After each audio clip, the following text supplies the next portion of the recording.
Welcome to Unexpectedly Successful.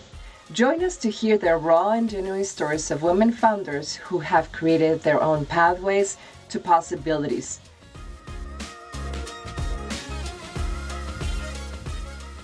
Hello, dear audience. Another episode of Unexpectedly Successful. Very excited to bring another yet amazing story for you to get role models, inspiration, and most importantly, know-how from these amazing women founders.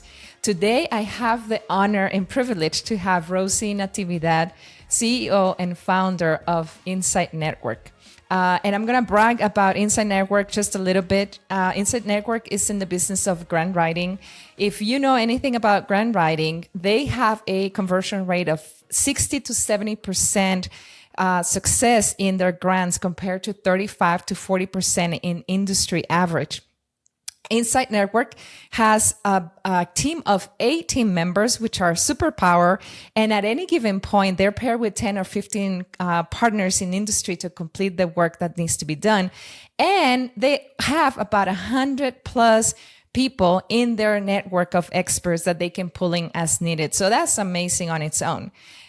Moreover, Incite has a mission to bring opportunities to underserved communities, and they've done it by action. So Incite has created a Black and Brown coalition to really represent communities that have been underserved and to help them build stronger communities, not just by bringing grants, but also tying it to equitable grant making, which is influencing the philanthropic pieces to influence those givers and people who provide grants to help them understand why it's important to support these communities.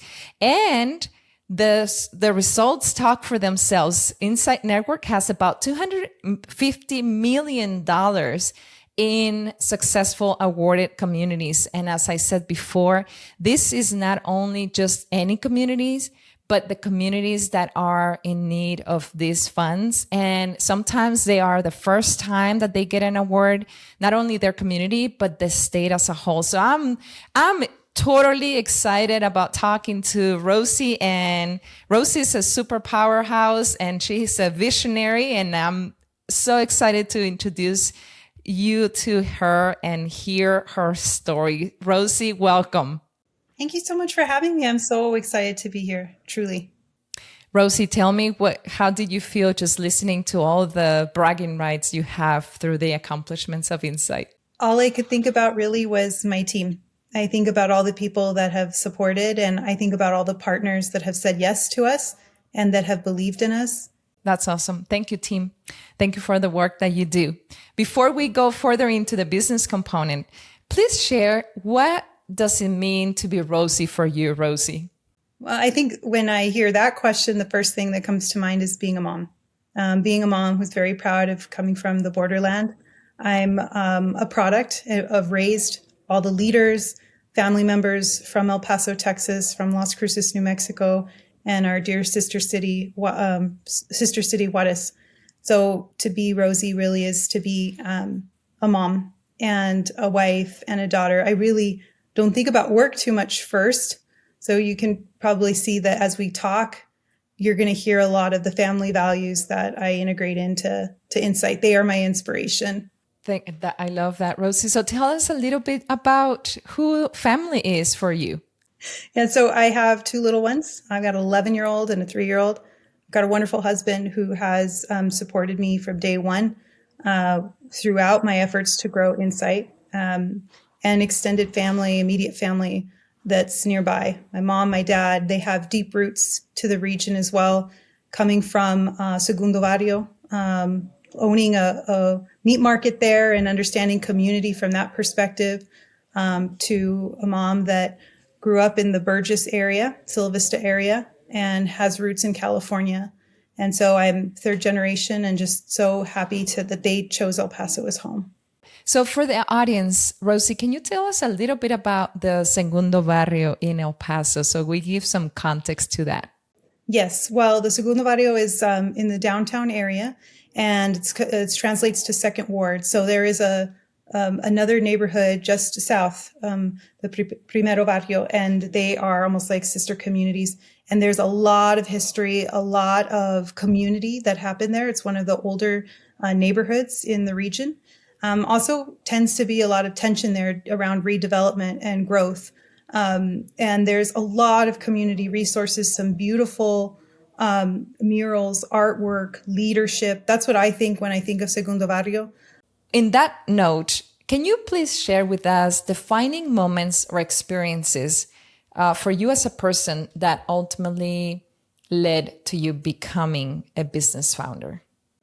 Part of that journey was seeing my mom and my dad. So my dad worked and has one of the hardest work ethics I've ever had the opportunity to have modeled it before me. He's a pharmacist and very humble, very kind, and would wake up in the morning before we were even up, get ready, had a whole routine, and get to opening whichever pharmacy needed him. And often then would come home late, probably about 10 or 11, because he'd close. And so he'd take on as many shifts as possible. Also that we had our college paid for so that our families didn't have to worry about, mortgage or other things. He really was this quiet provider and driver of stability in my home. And my mother was really focused on not only working, she started as a teacher, an assistant principal, a principal, and then later in the school district as an evaluator. And I saw her carry many loads, going to school because she got her master's and her PhD while raising us, and also working full time, while also taking care of my grandparents. And so both of them showed me that you work hard, but they never complained. They just said that this is what you do. So I grew up with the idea that we must work hard. It's not an option.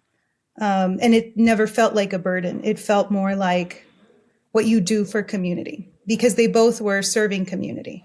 It wasn't a self-fulfilling position. It was, I will wake up, I will do what I need to do, and then I come home and I also take care of my family. Wow. So that was the rhythm that I saw every day. And my mom would also help my grandmother. She had only a 4th grade education, but she was so entrepreneurial, and so was my grandfather. Rosey, as you're narrating this family history, is just filled with an entrepreneurial spirit and a drive to do better, to do more, to impact the community. How, like, if you take top 3 lessons from that as a daughter, as a granddaughter, what would that be? I think it would be every day bring your best. Don't let any day pass you by, because it always has opportunity. So you always have to bring your best. The second would be always work from a place of respect. So we respect everyone that's around us at Incite, whether it's our team members or it's our staff, it's our clients. Those are all important components. The other third one would be your true self. So I've learned over time that sometimes I'm not the face or the voice that needs to be at the front end for a partnership. Sometimes a partnership is not right, and that's okay. But I have to be comfortable within my own skin, my own gender, my own upbringing, my own background, and the business will come. That's a perfect segue for me to ask you, how do you remember you having this crazy thought of becoming a business owner? Tell us a little bit about your career and then that moment. I think it was a defining moment that I had with my husband over our kitchen table. And I had always wanted to move forward with launching my company, but was filled with a lot of trepidation and insecurity. And I had just gotten off a call with a mentor. And she had told me, there's never going to be a right time. There's never going to be a perfect time. You just need to do it. And I have been always someone that could be accused of over planning or having too many plans, and I had asked my husband, I just said, can I do this? It would mean that I would need to quit my job. And at that time, I was working at for the State House of Representatives. And so someone had walked through my doors, and I think we know them, the region knows them, Eli Velasquez. And he told me about the Emerging Technology Fund and had asked about some legislative recommendations and feedback. And he had offered me my first kind of contract role. He had said, what are you doing here? You're very entrepreneurial. Your mindset it's of that space of innovation. And if you were to join our work here with, at that time, it was called the RCIC, the Regional Centers of Innovation and Commercialization. He said there would be so much opportunity for you to grow. And so the idea of shifting away from a state job that had benefits and really a promising career in the future, which I had a background. I got my master's in public administration. I didn't have any background in commercialization at that time.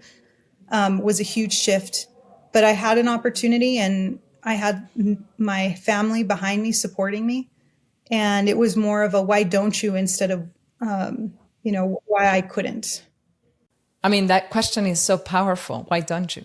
I think sometimes we're our worst enemy. We get in our heads and we have so many thought distortions, and really it's just ourselves that get in the way. And I think that's very important for women. Not maybe how we're socialized or how our upbringing or in the workforce or in the business environment. And we have to have 200 times more confidence. Oh my God, I'm gonna note that in part because I want to have a follow up to what you were describing at that defining moment. So it sounded like you were in your career where the opportunity, quote unquote, was. You had stability in your job, you had the income, you have the title. And how was this shift what did it take for you to make this shift? What sacrifices, what strategy in order to handle that quite a bit of a change? Please describe that moment for us. There were a few. I mean, this was, so I did wind up resigning, and I had my first contract, and I immediately started to read more about entrepreneurship and running a business, and learning more about just the basics. Because as an entrepreneur, you're thrown into a world of understanding tax filings and all of that. So I had to teach myself about a lot of different disciplines as an entrepreneur. And the biggest piece that I asked myself more was, I'm in charge of my own future now, as opposed to an employer that's going to be dictating my career advancement or me, coming to a negotiation phase with them where we can talk about my future. It's all on me. So I had to immediately start to delve into vision and strategy and what is it that I'm doing? Where am I going? And plot out goals and make sure that they were I was investing time too in family. And what was funny was within 2 weeks of saying yes to this contract and resigning from my state job and having all these benefits, I was pregnant with my first child. Oh my God. And so this was a shock for everyone, and myself included. And not many people know this. I remember when I found out, I cried because I was so scared.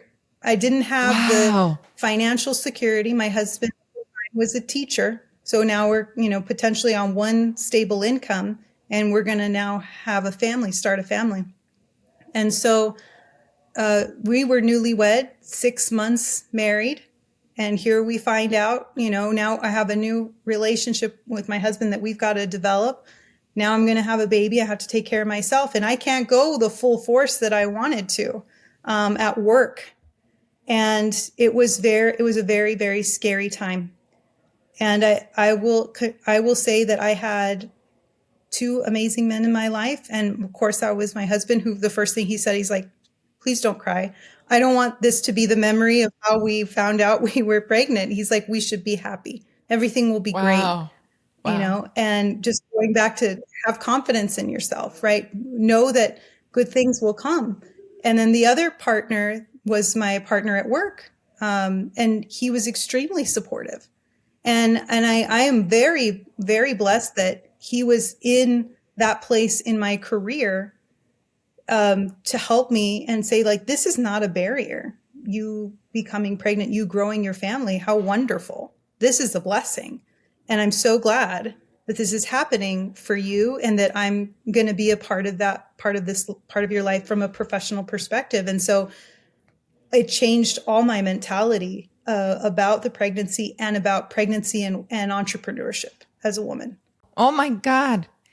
You had me almost in tears, Rosey. I cannot imagine.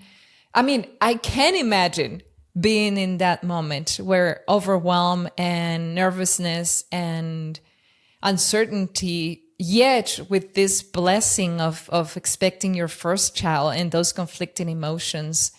Wow. So what do? You had these conversations, and then what happened after that? Well, I wish I could say it got better, but it didn't. So it was a first pregnancy, and I actually had an at-risk pregnancy. So I was on bed rest for 4 months. And again, it just kind of really ate away at my confidence. And, for women, I think we question our abilities when we're pregnant to be able to carry a child. It lowers confidence, right? There's all kinds of things that we think about ourselves and about our body and about our abilities. But there were things that, I worked with my employer, and again, so great. He's like, there's a lot of things that we can look at, and how we work on your schedule. He was always focused on health first, and husband too, and family. So we got through those 4 months, and then immediately things got better. Wow. And again, having a network is so important for women as they're growing their identity as an entrepreneur, because you have a new identity. You're exploring sides of yourselves that you wouldn't have if you weren't the person in the room that people are expecting a decision from. And you don't have to be a CEO of a company. You could be the CEO of your family. You can be a CEO in whatever aspects of your life. And it is a different identity. And so after that, I worked for the RCIC for some time. We thought about a sustainability strategy, moved it into Texas Tech University, where I had such a blessed privilege to work for that community of leaders. And I remember having conversations with Texas Tech, and they actually helped mold Incite even further. So Eli Velasquez from the RCIC had said, you should form your own company, like not just this one contract, but like build it out. And he walked over to a computer. He printed out incorporation papers, because he was a lawyer and was able to sign off on them and help me file my paperwork. So he actually took that first legal step with me, got me references for a network of accountants and other team members to help me.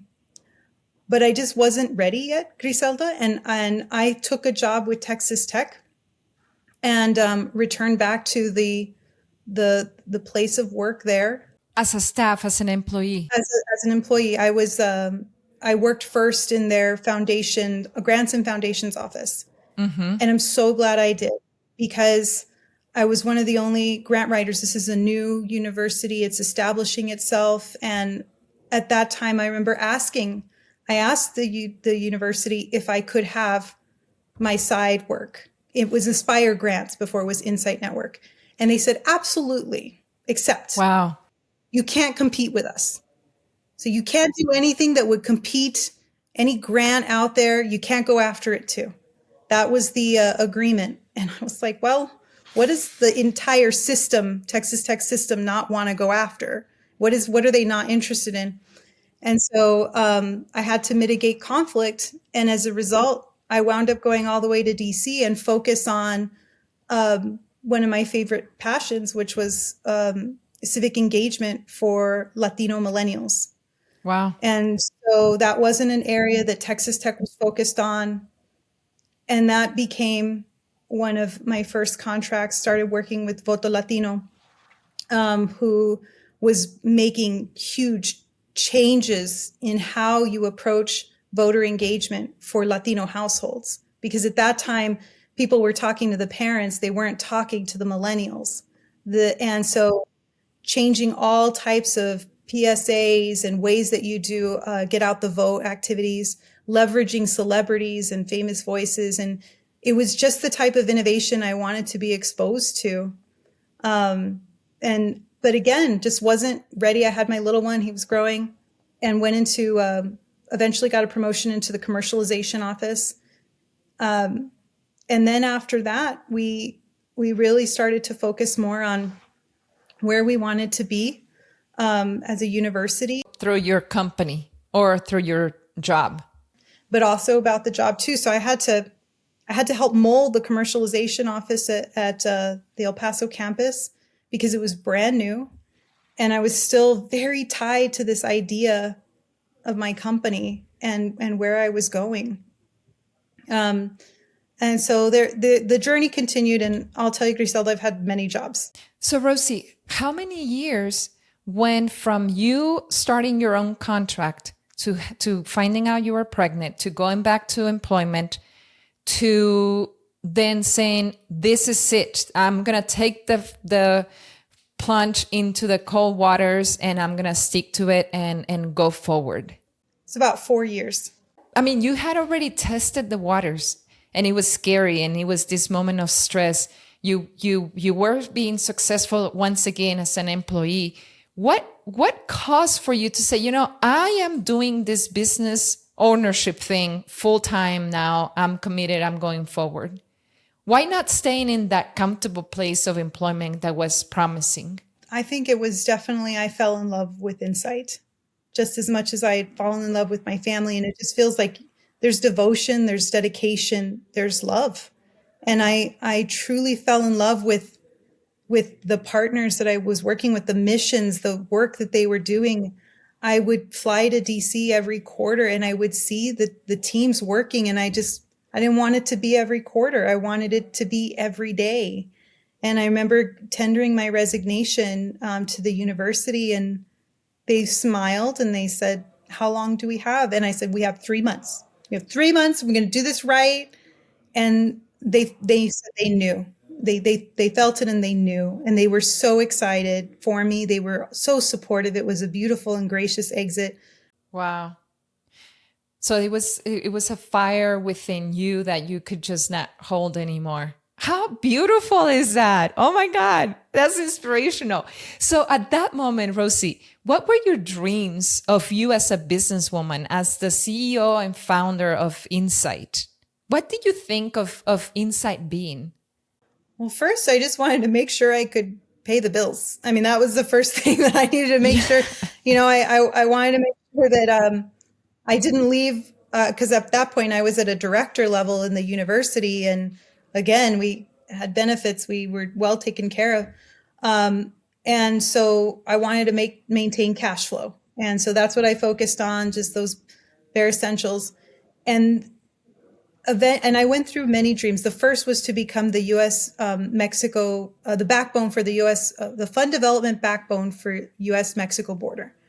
I felt that I could be deeply connected to other communities, Latin communities along the border, and that we would secure funds for our needs, whether it was in civic engagement or education. And so these were very big dreams.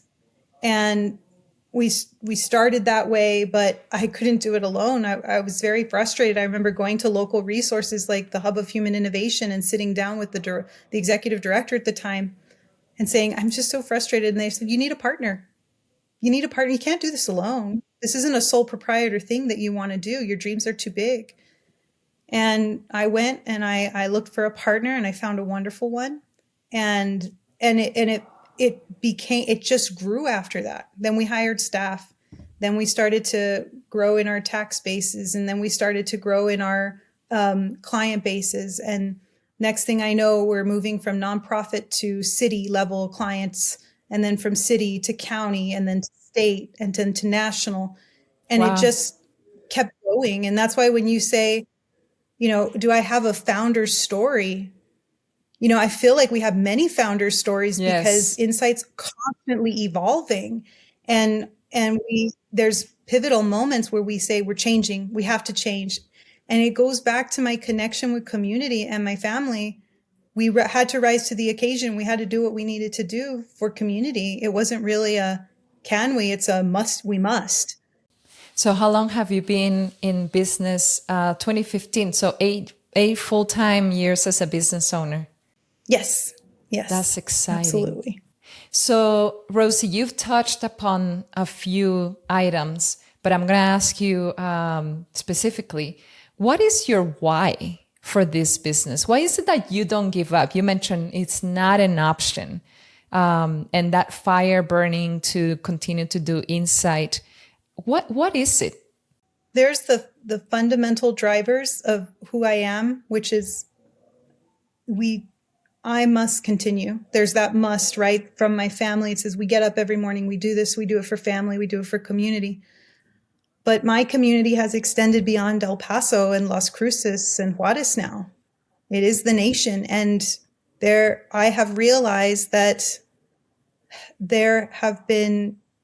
our history is drenched with racism and systemic oppression and other challenges that inadvertently or advertently have created systems that hold people back. And I want to be a part of the fabric that's undoing it. I want to make sure that monies are going to communities that need it most and that are deserving of it. And I want to change the systems that funnel the monies to these places. And if I have the ability to make that change, then I feel just like I saw my family coming home and after a hard day's work, I think we've done our job. That's beautiful, Rosey. So is giving up an option? Is folding Incite an option? Failure, is that an option? No, because it's a part of who I am. Yeah, I couldn't imagine really doing anything else. I could imagine in time, because I do believe that there's talent out there, and bringing in another CEO. I can imagine them taking it to another level, and what that looks like. But I could never imagine my life without this type of calling. I don't see Incite Network, and that's definitely not in our business plan, is to fold up or close. Wow, I love your vision. Rosey, I'm going to take a turn here. You mentioned earlier before something about women and the need of confidence for these women and the need for networks. And just for the audience, I'm going to share a very special moment for me, specifically on confidence and networks. Over 2 years ago, when I was considering seriously about my departure from my employment and the launch of my business, Rosey was one of the 3 people that I was intentional to reach out to talk to. And I'm going to be totally vulnerable here. My question to Rosey is, I don't know if I can add value. Plain. I said it. And Rosey, we have long history together. We went to our school together.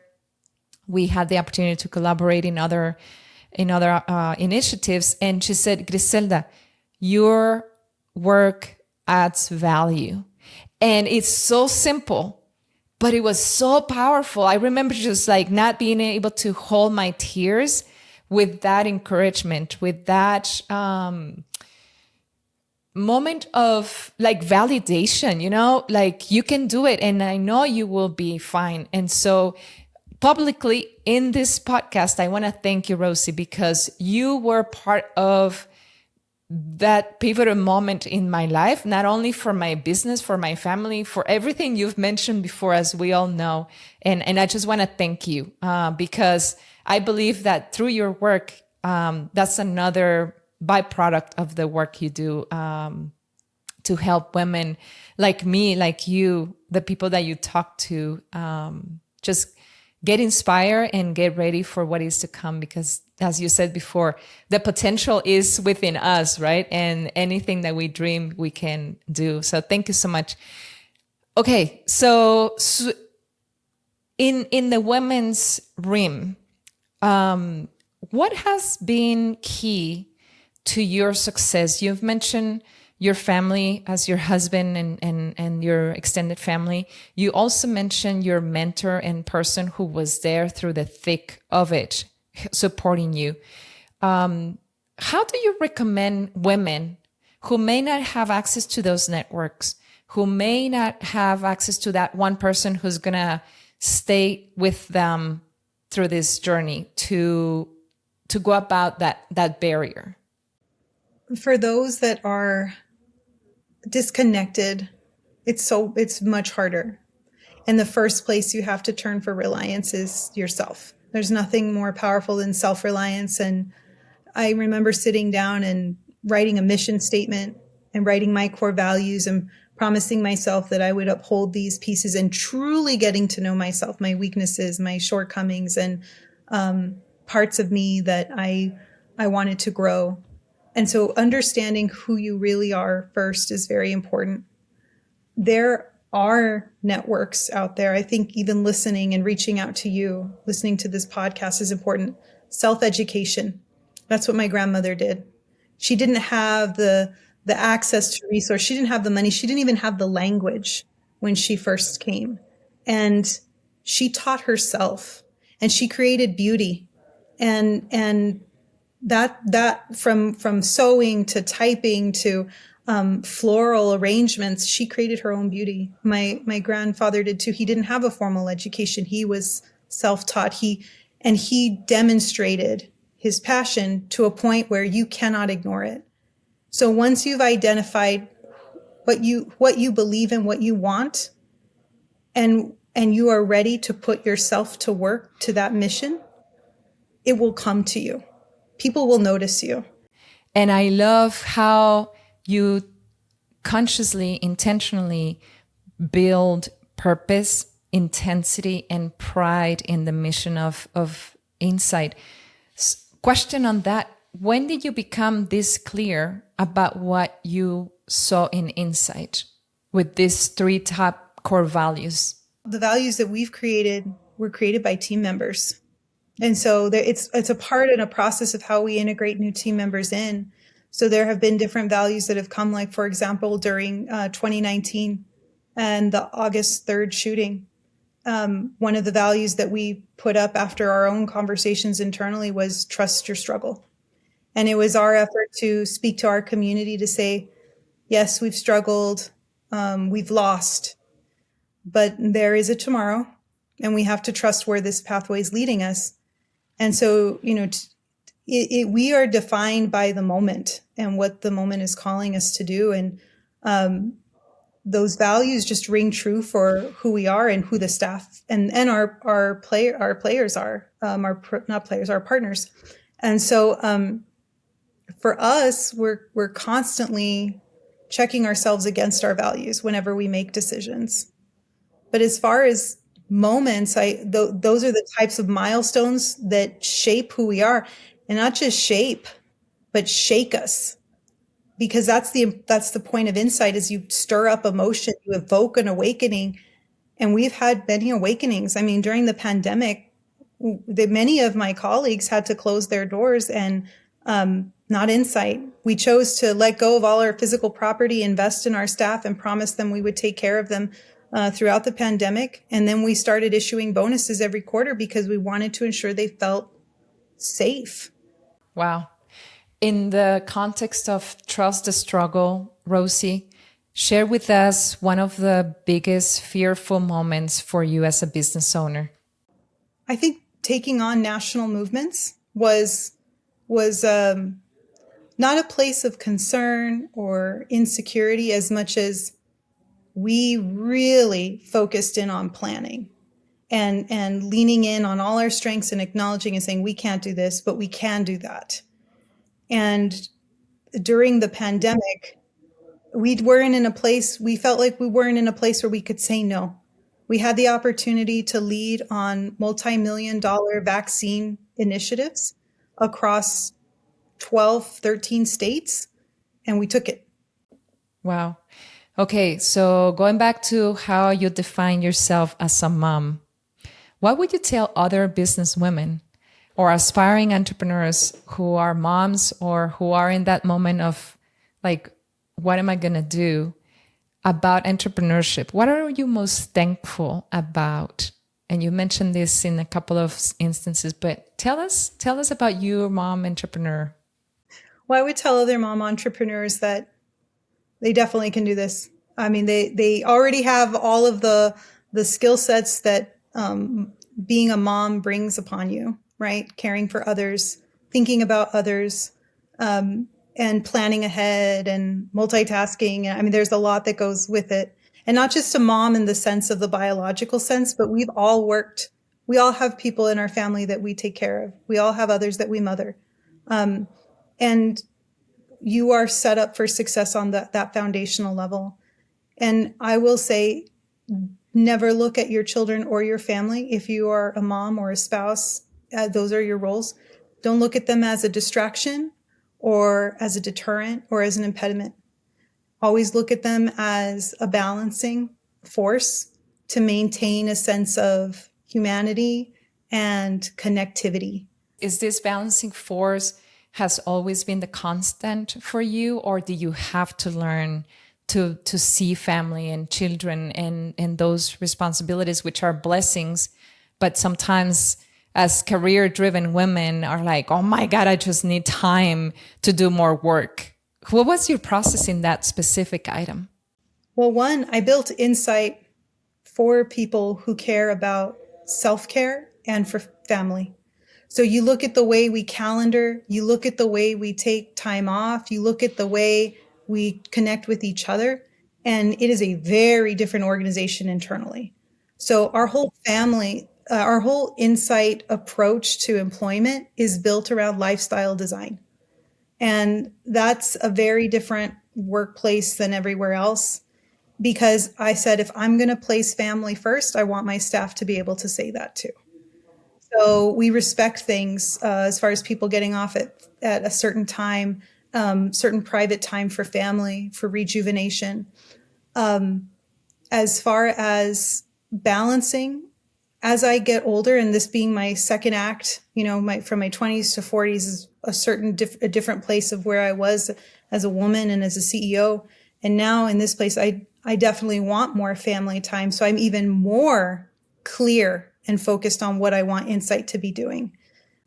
I love the word integration, because sometimes we are unrealistic of dividing one to the other, and it's just another component of who we are as individuals, right? Just to be kind to yourself. There's no way I had somebody tell me, you can do it all. You just can't do it all right now or at the same time. And I just started to say, what is it that you truly want to do, and focus in on that. And where you can get support, but be kind to yourself. Rosey, for the women business owners that are out there and that are aiming at reaching that balance, reaching that integration and really building the life that we started thinking of when we thought about having a business, what are resources you would recommend them searching for to help them in this journey and with ideas, models? I think first, if you've seen someone that you appreciate the way they work or how they work, just ask. Ask if you can sit and have coffee with them. Ask for advice. You'll probably find yourself having more mentors than you would have imagined in the first place. So like a local homegrown network is amazing. There's also many resources here in the community that I worked with for quite a while, whether they're accelerators or incubators, the chambers of commerce, I have found all of them to be steadfast and always ready and willing to support. And they also will connect you to a larger network. So those would be some of the first places I go. And then another piece is an executive coach. There are some executive coaches. There's different, and I can provide you the emails for these that provide them free pro bono. And Wow. there's nothing better than being able to talk to somebody who can help process things. And I think calling you, Griselda, I think you really everything that you're doing is so amazing. I learned so much from you in that time that we connected. And then just keep the trail, right? Keep on going on that trail because you don't know where it's going to lead you, but it's going to be a wonderful place. Rosey, a very important question in my podcast. Were you expected to be successful? You know, for some people were expecting me to fail. And I remember those moments in my life. So for them, I would say I have been unexpectedly successful. However, they've never been my audience, and every day I wake up thinking there's going to be something new coming through my door. Will I be successful today? But again, now that I've hit my age and my time, I bet on me every time, Griselda, because I've got the heart, I've got the motivation, I've got the team and the focus, and I will be successful. And so I'm just so thankful that there's been so many people that have supported me. And there's nothing wrong with being confident because communities in need are depending on me. I must be confident. So Rosey, I know you have amazing milestones and achievements in Incite. What is one thing that you are most proud to be a business owner? The one thing I am most proud of is that there are people willing to work with me, that are so excited to come to work, that they have allowed me the space to be a leader for them. That's super cool. In one word, Rosey, what has this journey been for you as a businesswoman? Unpredictable. Yet exciting. The fact that it's unpredictable is why I like it. You have so many options, so many opportunities. You've shared tons of advice and wisdom, Rosey, but for the women out there hesitating to take their next step, to become their own business owner, what would be your words of wisdom for that particular group of women listening to this podcast? Listen to your inner dialogue as to why you're waiting. I waited for 4 years, and those 4 years were important for my growth. Are there times that I wished I had moved myself faster? Perhaps. So first, believe in you. Believe in what you have to offer, because your value is most likely immeasurable in so many ways. And we need you now more than ever. There are not enough women entrepreneurs out there. And the more we have, the more we connect, the more we network, the more we will support. Let's get going. Let's help each other. I love that. I love that. She's lived that sentence right there. I'm a evidence of that. Rosey, how can people get in touch with you? For my audience, if you're intrigued on how you can get in touch with Incite, with Rosey, become a partner, become part of that network, become a partner in taking advantage of the services they provide. How can they get in touch with you, Rosey? Absolutely. They can email us. You can visit our website. We're at www.incite-network.com. And I'm happy to provide my email. You all are more than welcome to connect with me. I'm what I call a community CEO. So I always keep my doors open to those who just want to have a chat. I'm at rosalinda@inciteconsultancy.com. And so again, I'm just so appreciative and thankful. And many team members maybe you are a future team member at Incite. We'd love to hear from you. I love that. My audience, I don't know about you, but I am inspired to just keep going. For all of you who are hesitant, why not? That is the question. Why not? And for my audience, please remember to subscribe, share, and continue to share these amazing stories, because we never know who is in need of just a little push to take their next step. Until next time, I want to thank Rosey for making time to being with us and for the amazing, incredible insights and for sharing moments that were scary and may not have felt entirely comfortable, but we appreciate it. And I know women will take it and make use of that. I appreciate it, Rosey. To my audience, more to come. Until next time.